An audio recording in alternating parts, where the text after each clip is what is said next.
Bienvenidos a una edición más de Educación y Conciencia. Soy Conchita García, comenzamos.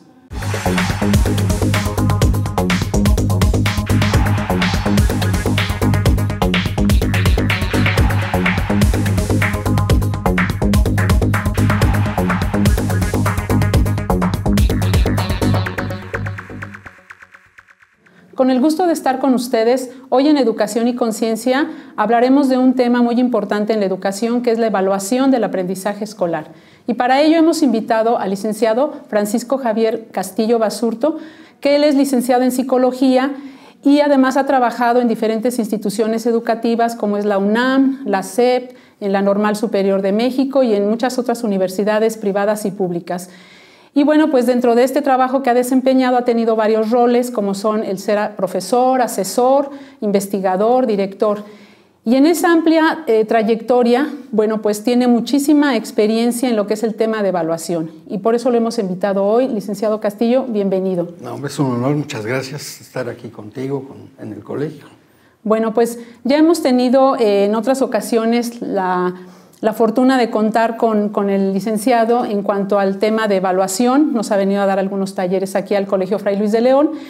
Y este tema es importante porque todos los que hemos dado clases o que somos profesores, pues nos toca hacer la evaluación, ¿no? Nos dan nuestros programas, analizamos nuestros objetivos de aprendizaje, planeamos tiempos, actividades para que estos objetivos se cumplan. Y después viene la labor de verificar que efectivamente esos objetivos que nosotros teníamos al principio de aprendizaje se cumplieron, ¿no? Y aquí creo que es una de las tareas más difíciles que tiene el profesor, ¿no? La evaluación. ¿Por qué? Por muchas razones. La dificultad se debe a una multiplicidad de factores. La primera, por supuesto, es el objeto de evaluación.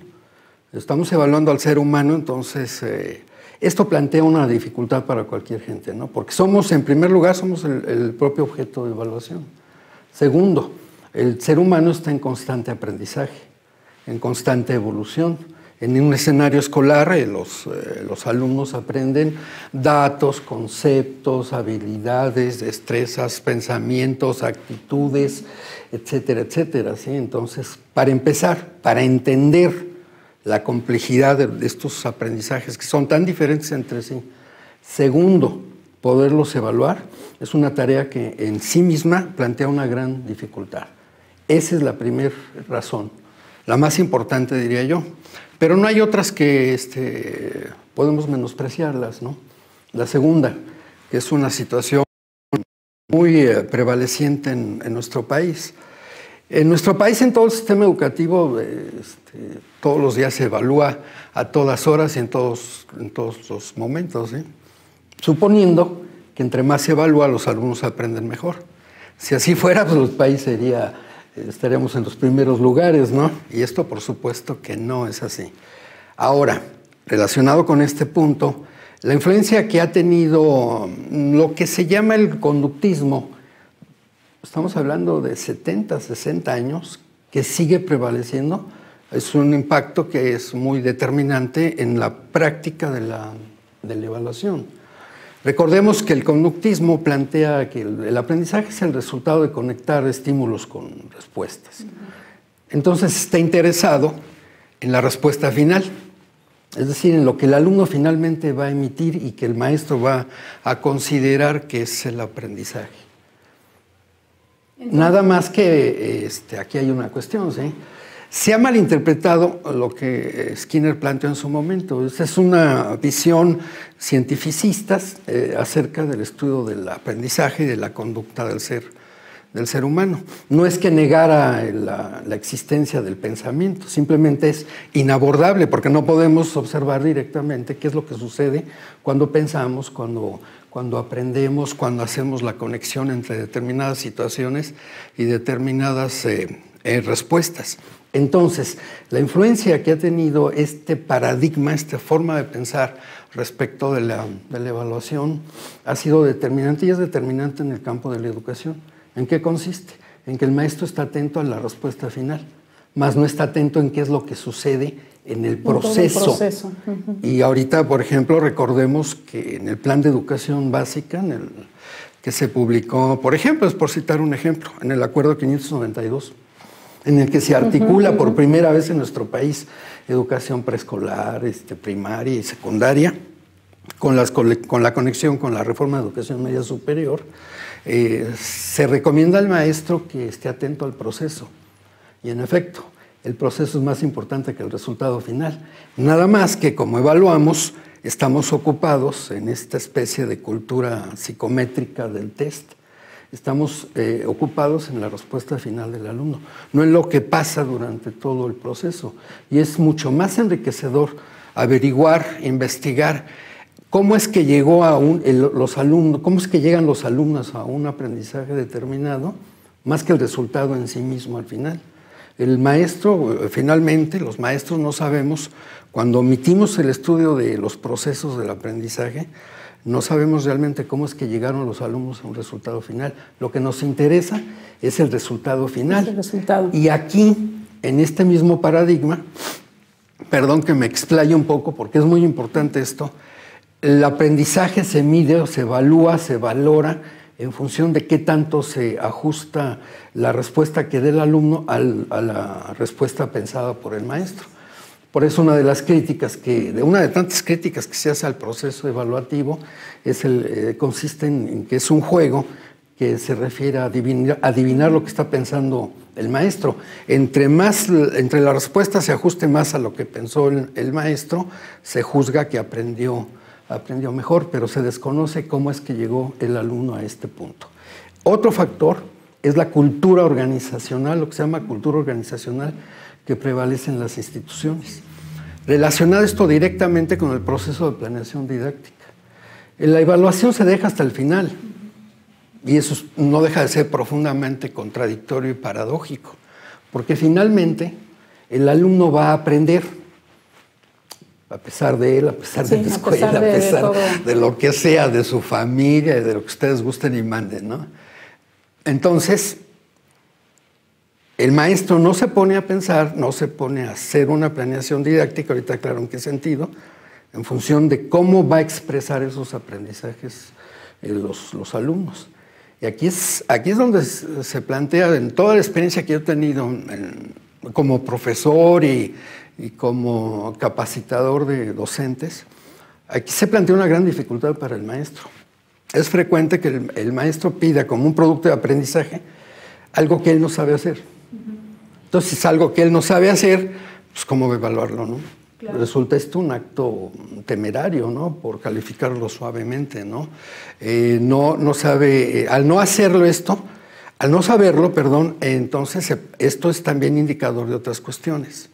A ver, por ejemplo, el plan de estudios de educación básica está formulado ahora en términos de competencias y de aprendizajes esperados. Hay un perfil que debe desarrollar el alumno desde tercero preescolar hasta salir del bachillerato, ¿no? Sin embargo, lo que va a aprender el alumno no es compartido precisamente el maestro no lo comparte con los alumnos. No hay esta comprensión de cómo se va a expresar el aprendizaje y en función de ello poder hacer la evaluación correspondiente. Pero aquí hay un principio fundamental. Cualquier persona no puede evaluar algo que él no sabe hacer. Claro. Independientemente de que sepa o no las técnicas, los procedimientos y aplique los instrumentos que sean los apropiados, cualquier persona no puede evaluar algo que no sabe hacer. De hecho, los maestros siempre tenemos una especie de apellido académico, ¿no? Somos maestros no somos maestros en sí mismos, in vitro, aislados. Somos maestros porque dominamos algún campo disciplinario. Entonces, esto presupone, yo le llamo la mitología pedagógica. Si yo domino un campo disciplinario, esto se supone que me capacita para enseñar y, por supuesto, para evaluar. Pero esto es un mito. Esto está por verse, no todavía. Ahora, perdón que me extiendo un poco aquí, pero es que la dificultad de la tarea de evaluar, decía yo, empieza por el objeto de evaluación. Segundo, por el paradigma que está muy presente en todas las escuelas. Estamos en el 2015, pero aún así seguimos enseñando como hace 50 años, ¿no? Y evaluando como hace 50 años. Esto a su vez tiene conexión directa con, decía yo, con la cultura organizacional. Las escuelas en general, hablando en general con sus excepciones por supuesto, no le dan la importancia debida al proceso de evaluación, pero en términos de la influencia que esto ejerce o debe ejercer en el proceso de planeación didáctica. Si los alumnos van a aprender a sumar, restar, multiplicar y dividir, a escribir, a hacer un análisis de texto, a hacer resúmenes, a resolver problemas, el maestro debe pensar para hacer la planeación didáctica cómo lo va a expresar, cómo se van a expresar estos aprendizajes. Tendría que empezar por la evaluación, por así decirlo. Por supuesto. Y no al revés, ¿no? Y se sigue haciendo al revés. Ajá. La propia Secretaría de Educación Pública, las son dependencias, llamémosle globalizadoras, fomentan esto. Atiborran, llenan a las instituciones, a los profesores de formatos de planeación didáctica. Pero el proceso de evaluación, la expresión de la evaluación, queda hasta el final. También en este paradigma lo que importa es el final, ¿sí? Pero nada más enunciativamente.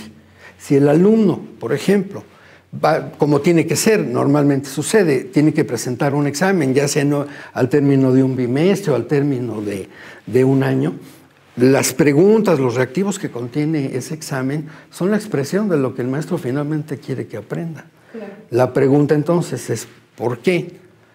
El examen no lo conocen desde un principio los alumnos. Claro. Y esto serviría además no de guía de estudio, sino guía de aprendizaje. Sería un hilo conductor, ¿no? Sí, tendríamos que empezar al revés, ¿no? Empezar por la evaluación para después nosotros de ahí partir a lo que son los aprendizajes. Bueno, yo en esta parte que hablaba del sistema educativo, que finalmente estamos viendo que se necesita un cambio, ¿no? Y hay algunas escuelas que están haciendo el cambio. La reforma educativa también está, pues ahora sí que recomendando estos cambios.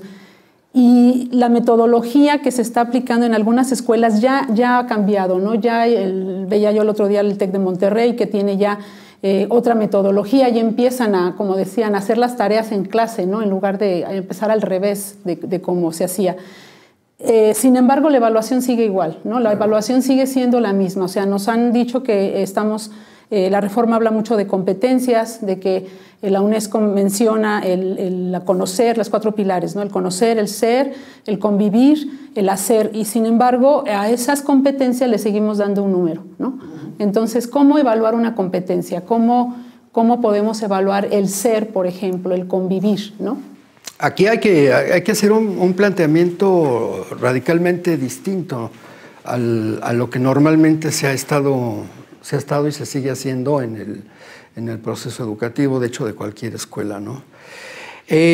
Para empezar, habría que, yo utilizaría el término, hay que desacralizar el proceso, porque el proceso está muy sacralizado en el sentido de que es como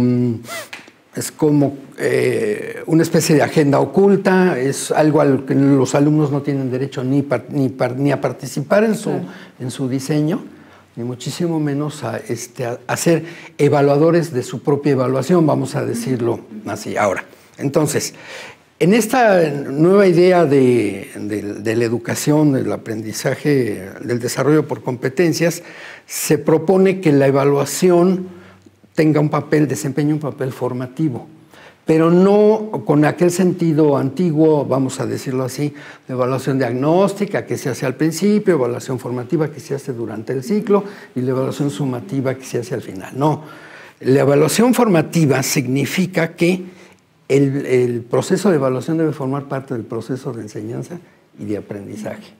Entonces, si el alumno, por utilizar el ejemplo muy simple y muy sencillo de aprender a sumar, restar, multiplicar y dividir, si el alumno va a aprender las 4 operaciones fundamentales, ¿qué tendría que hacer el maestro? Pues enseñar las 4 operaciones. Claro. ¿Y qué tendría que evaluar el maestro? Evaluar las 4 operaciones, pero en los términos en que fue enseñado.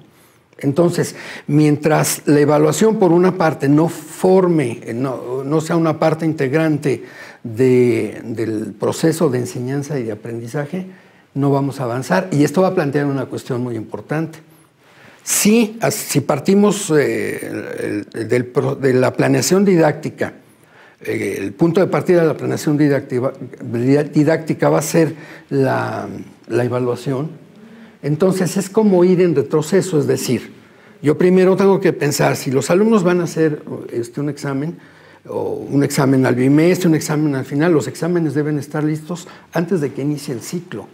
Segundo, si van a hacer trabajos, si van a hacer resúmenes, si van a resolver problemas, el maestro debe especificar cómo se va a expresar estos aprendizajes para que a partir de ello él pueda decidir cuáles van a ser los recursos didácticos, cuál va a ser la estrategia de enseñanza que va a seguir. ¿Qué le parece, licenciado, si vamos a un corte y continuamos con este tema tan interesante que nos está mencionando? Me parece muy bien. Regresamos en un momento.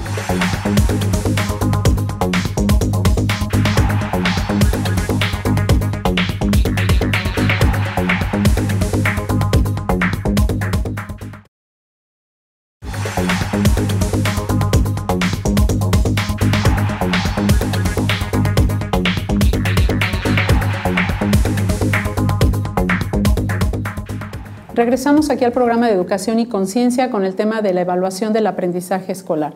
Nos comentaba, licenciado, que era importante que el alumno estuviera enterado desde un inicio qué es lo que va a aprender, cómo lo va a aprender y cómo lo va a expresar, como decía, ¿no? Sí, claro, por supuesto. Pero eso también significa, para muchos profesores, la evaluación significa también una forma de tener poder, ¿no? De tener una autoridad, o sea, de tener un control sobre sus alumnos y entonces con eso también sentirse un poco más seguro, ¿no? De decir, bueno, nos vamos a ver en la evaluación, ¿no? Incluso si no está teniendo control de grupo, pues muchas veces la amenaza es esa, ¿no? Claro. Ya nos veremos en el examen, ¿no? Entonces, esto es romper un paradigma, pues desarmar al profesor, ¿no? Y decirle, a ver, le vas a enseñar al principio del examen y que él vea qué es lo que va, claro, qué es lo que va a aprender, ¿no? Entonces, ¿cómo romper este paradigma? ¿Cómo hacer esa conciencia en el profesor que muchas veces, pues lo que nosotros hacemos a veces es injusto porque no representa, claro, lo que el alumno sabe, ¿no? O aprendió? Yo diría que la solución es muy simple de decir. Implica un gran trabajo, pero es muy simple de decir, de plantear, y por lo que yo he podido observar de algunas escuelas que aunque parcialmente se han atrevido a hacerlo, sí se puede conseguir en un tiempo relativamente fácil. Para empezar, lo que hay que cuestionarse es en qué consiste el proceso educativo en el que estamos inmersos.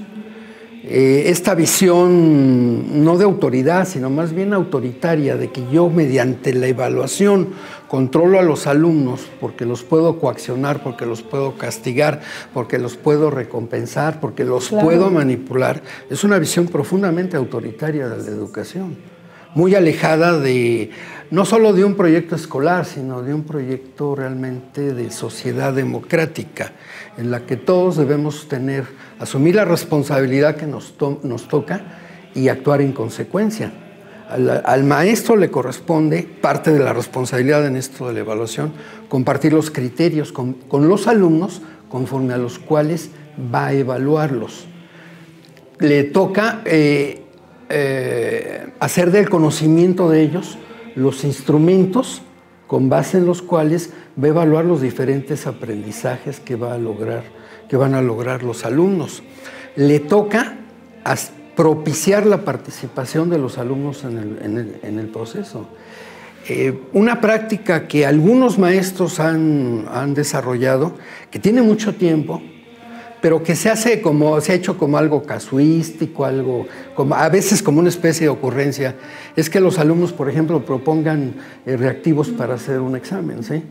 Y eso tiene un altísimo valor didáctico, porque desde el momento en que el maestro les pide a los alumnos que hagan una propuesta de reactivos con base en los cuales se puede integrar un examen, va a averiguar cómo están procesando la información.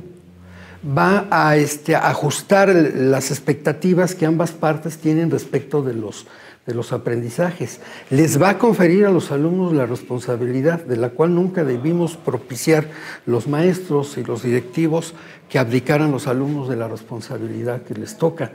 Y de esto en automático va a propiciar que el proceso no solo evaluativo, sino el proceso educativo, tanto para profesores como para alumnos, se enriquezca profundamente. Entonces, el primer punto es reflexionar sobre qué sentido tiene la educación que vamos a ofrecer, que les estamos ofreciendo a nuestros alumnos.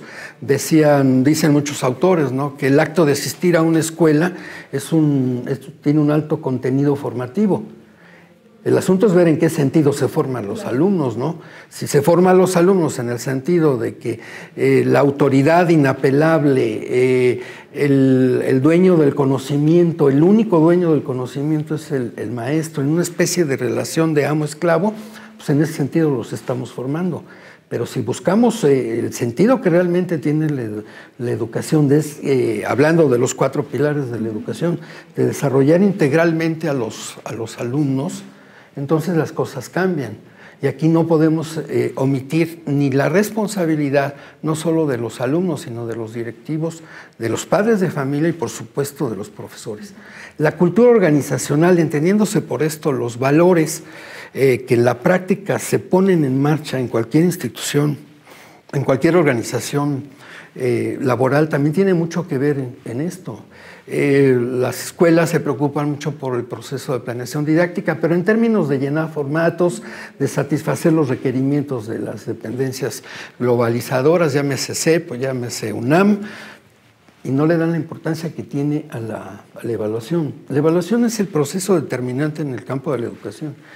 Ni con mucho es la enseñanza. La enseñanza es una variable que es para muchos alumnos muy importante, pero para otros no. Todos tuvimos alumnos que a veces hasta nosotros les estorbábamos, ¿eh? Y tuvimos alumnos también cuya dependencia, no solo el maestro, sino hacia sus compañeros, era total. Es una sola variable, pero a la hora de la evaluación no.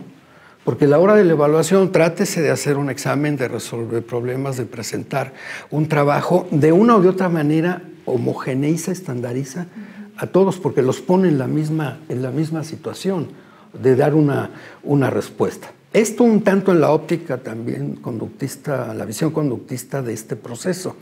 Pero aquí, vamos a decirlo así, ya para que la Secretaría de Educación Pública lo plantee, en el sentido de que le demos atención a los procesos más que al resultado, tenemos que voltear los ojos hacia allá. Claro. Nada más que aquí, imaginémonos que el trabajo que se requiere en términos no solo de formación, sino de todo el andamiaje estructural, de organización, de recursos humanos, de recursos tecnológicos, lo que se llama capital intelectual, que debe tener una institución educativa para propiciar que los maestros puedan desarrollar el proceso de evaluación con este sentido. Bueno, esa sería una parte, ¿no? Y la otra también sería la resistencia del profesor al cambio, ¿no? Si es un maestro que tiene 25 años evaluando con un examen, pues se va a resistir a tener ese cambio, porque ya el poder en cuanto a la información ya no lo tiene. Ya los alumnos tienen más información que nosotros, ¿no? La información ya está ahí. El chiste es ahora enseñarles qué hacer con esa información, ¿no? Que empiecen a producir, que empiecen a transformar, que empiecen a hacer todo este tipo de desarrollo de habilidades, ¿no? Pero entonces el profesor, aquí yo veía esa parte que es incongruente, ¿no? Por un lado estamos desarrollando habilidades, pero la evaluación sigue siendo como en antaño, y con un numerito, ¿no? ¿Qué tanto impacta en el alumno ese número, ¿no? Los alumnos que son de 10, los alumnos que son de 5, ¿qué tanto impacta en la vida de un alumno? Eso es determinante, el impacto es brutal en ambos sentidos, ¿eh? No solo de los que reprueban, sino también de los que aprueban, ¿sí? Porque vamos revisando este punto por partes, ¿sí? Para empezar, ante la ausencia de lo que se llama capital intelectual, es decir, la tecnología, la experiencia, la preparación, el expertise, no solo de los maestros, sino de los que dirigen una institución, ante la ausencia o la debilidad de este concepto fundamental, entonces el proceso de evaluación está suelto, está de hecho sin control. Por ejemplo, los exámenes no sufren un proceso de evaluación pedagógica, de validación, de tal suerte que nada más imaginémonos cómo está de preocupante el panorama si las calificaciones que se generan con instrumentos que no han sido validados, que no han sido confiabilizados, vamos a decirlo pedagógicamente hablando, en el contexto de un aprendizaje situado de una escuela, de un grupo en particular de alumnos. Si esto no ha sido objeto de revisión, de análisis, la escuela permite que los maestros apliquen los instrumentos realmente sin hacer un análisis de los mismos, la pregunta es cuál es la confiabilidad de las calificaciones, en ambos sentidos, tanto de los aprobados como de los reprobados. Entonces, si no hay confiabilidad, sin embargo, impacta a los papás, impacta al alumno, la vida del alumno, ¿no? ¿Cuántas personas, por no acreditar una materia, por ejemplo, en el bachillerato, pues se han quedado sin estudiar? Sí, y eso es el resultado también de otra cuestión, porque aquí salta una pregunta. Y es una pregunta que parece tonta o parece como de perogrullos la respuesta, ¿no? ¿Por qué tiene que haber reprobados en una escuela? Claro. ¿Por qué tiene que haber reprobados en una escuela? Porque forma parte de este paradigma. Es un poco el paradigma, como dice, de síganme los buenos, ¿no? Los de adelante corren mucho y los de atrás se quedarán, qué lástima, ¿sí? Sí. Porque entonces aquí este es un indicador de que la evaluación está al servicio de ¿qué? De los intereses de una institución, no de los alumnos, no del aprendizaje. Y esta idea de evaluar para aprender, dice uno de los principios pedagógicos del Plan de Estudios 2011 de Educación Básica, la evaluación debe estar al servicio del aprendizaje, no de las calificaciones. La función más importante, la primera, es retroalimentar a los alumnos para que puedan detectar conjuntamente con el maestro y con sus compañeros en que estuvieron bien, en que estuvieron mal. Es un proceso de reflexión, digámoslo así, ¿no? Pero no solo eso. No solo del maestro y también del alumno, ¿no? Pero se queda inconcluso el proceso si nada más nos quedamos en la reflexión. En la reflexión, claro. O sea, de nada va a servir, ya reflexioné en qué me equivoqué, en qué estoy mal, de todos modos me quedo con la reprobada, o con el 6 o con el 7, o peor aún, con el 10 de calificación. Claro. Este proceso de reflexión, de análisis, debe conducir a tomar decisiones, por lo menos en dos grandes sentidos, ¿no? A consolidar los avances, pero sobre todo a corregir lo que haya estado mal. Pero para esto, insisto, se tiene que averiguar el por qué el alumno llegó, por qué el alumno dijo que 2 más 2 en lugar de ser 4 eran 5, ¿no? En lugar de calificarlo esto como un error, hay que preguntarse, hay que analizar conjuntamente con el alumno por qué llegó a esta conclusión, ¿no? Entonces, esto implica un cambio. Aparentemente, vamos a decirlo así, sin ánimo de contradecirme, aparentemente es un cambio que suena muy cuesta arriba, pero la escuela en general no se aboca a este asunto, ¿eh? También como que le tiene mucho miedo, lo he visto en varias ocasiones en las asesorías que he dado, le tiene mucho miedo hablar con los papás al respecto. Es decir, no suena nada temerario, suena perfectamente congruente con esta idea de poner la evaluación al servicio del aprendizaje, de que en la escuela no va a haber reprobados. Pero no va a haber reprobados no porque se les vayan a regalar las calificaciones, sino porque precisamente con base en los resultados que se obtengan de la evaluación, la escuela, los maestros, los directivos, por supuesto los alumnos y los padres de familia, van a hacer todos los esfuerzos necesarios para superar las dificultades que se hayan obtenido durante el proceso. Pues sí, porque finalmente el profesor da una formación estandarizada, ¿no? O sea, pensando en que todos son iguales, ¿no? Y aquí los alumnos, bueno, si tenemos un grupo de 25 o 30, pues son 25 o 30 cabecitas que nos están entendiendo o están aprendiendo de manera diferente, ¿no? Entonces, aquí se ha hablado mucho de las adecuaciones curriculares, que sin embargo yo creo que en la práctica no se hace, no se realiza, porque eso implica pues más trabajo, ¿no? O sea, ¿por qué este alumno no me está dando los resultados que yo requiero? Entonces tendría yo que ver qué está pasando con él y adecuar, ¿no? Y eso implica más trabajo.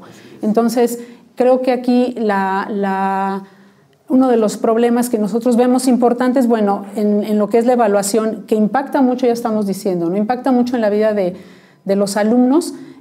Tendríamos que tomar en cuenta tanto las instituciones que dan las normas, ¿no? como CEP, como UNAM, como todas las universidades que tendrían que tomar en cuenta lo que es el proceso de evaluación, no nada más como un resultado o como presumir que mis alumnos pues todos tienen 10, ¿no? Sino más bien pues ahora sí que valorar qué tantas habilidades, qué tantas respuestas, ¿no? Yo creo que aquí, licenciado, nos quedaríamos en esta conclusión ya para ir terminando este programa, en que los maestros primero tendríamos que hacer conciencia de que la evaluación pues es un proceso, no es un resultado, lo que usted decía, no es algo final, es un proceso, que tendríamos que empezar por ver qué es lo que vamos a evaluar para hacerlo al revés, ¿no? Hacer partícipes a los alumnos, ¿no?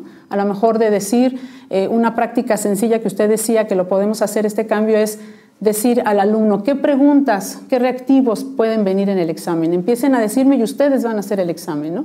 Esa es una práctica que se puede hacer ahorita sencilla, sin la necesidad de meternos en ese miedo de decir, bueno, soy maestro y con todo lo que están diciendo, bueno, pues entonces mejor me voy a dedicar a otra cosa, ¿no? No, con el ánimo de pues no desanimarlos o que ellos quieran tirar la toalla, sería empezar a hacer con ciertas prácticas que puedan ir haciendo ese cambio poco a poco, porque tenemos que evaluar entonces todo y en todo momento, porque es un proceso, no es el resultado final. Y las escuelas nos tendríamos que enfocar principalmente en capacitar al maestro en lo que es la evaluación, ¿no? Entonces, pues nos quedaríamos con esa conclusión. Es un tema muy amplio. Me gustaría que estuviéramos la siguiente sesión en Educación y Conciencia, pues terminando de platicar este tema tan interesante y pues tan importante que es en la evaluación, ¿no? Claro, entonces, sí. Le agradezco la visita, licenciado Castillo, el esfuerzo que ha hecho por estar aquí. Y bueno, pues, ¿qué le parece si nos vemos en la siguiente emisión para seguir platicando de este tema tan interesante que es la evaluación del aprendizaje escolar? Muchas gracias.